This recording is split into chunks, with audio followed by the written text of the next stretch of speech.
શું તમે કહો છો આ બટાકાનો આ ભાવ નીચે જતા રહ્યા છે અને તમારો અંદાજ શું છે, શું કારણો હોઈ શકે છે અને ખેડૂતોની કેવી પરિસ્થિતિ છે એની વાત કરશો? પહેલા તો હું આપનો ખૂબ ખૂબ આભાર અને આપને વંદન કરું છું કે આ કપરી પરિસ્થિતિમાં ખેડૂતોની ચિંતા કરવા આપે સમય કાઢ્યો એ બદલ હું આપના હૃદયથી વંદન કરું છું.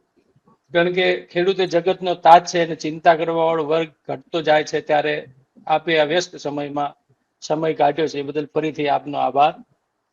બટાકાની પરિસ્થિતિમાં હું ખેડૂત પુત્ર પણ છું, ખેતી પણ કરું છું અને મારો પોતાનો કોલ્ડ સ્ટોરેજ પણ હતો. દિવસે ને દિવસે ધીરે ધીરે કરતા બટાકાની પરિસ્થિતિ વિકટ થઈ રહી છે, ત્યારે એનું વર્ગીકરણ પણ કરવું જરૂરી છે. આપના માધ્યમથી હું જે વાત કરવા માંગુ છું એમાં ખેડૂતોને કેવી રીતે મદદ થઈ શકે, કેવી રીતે. બટાકાનું ઉત્પાદન આ વખતે 9 કરોડ કટ્ટા થવાની પૂરેપૂરી શક્યતાઓ છે.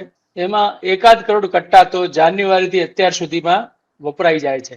એમાં 4 કરોડ કટ્ટા જે કંપનીઓ બટાકા ઉત્પાદન કરે છે પોતાનું બિયારણ આપીને અને એને પ્રોસેસ કરી અને એક્સપોર્ટ કરે છે. પણ 3.5 થી 4 કરોડ કટ્ટા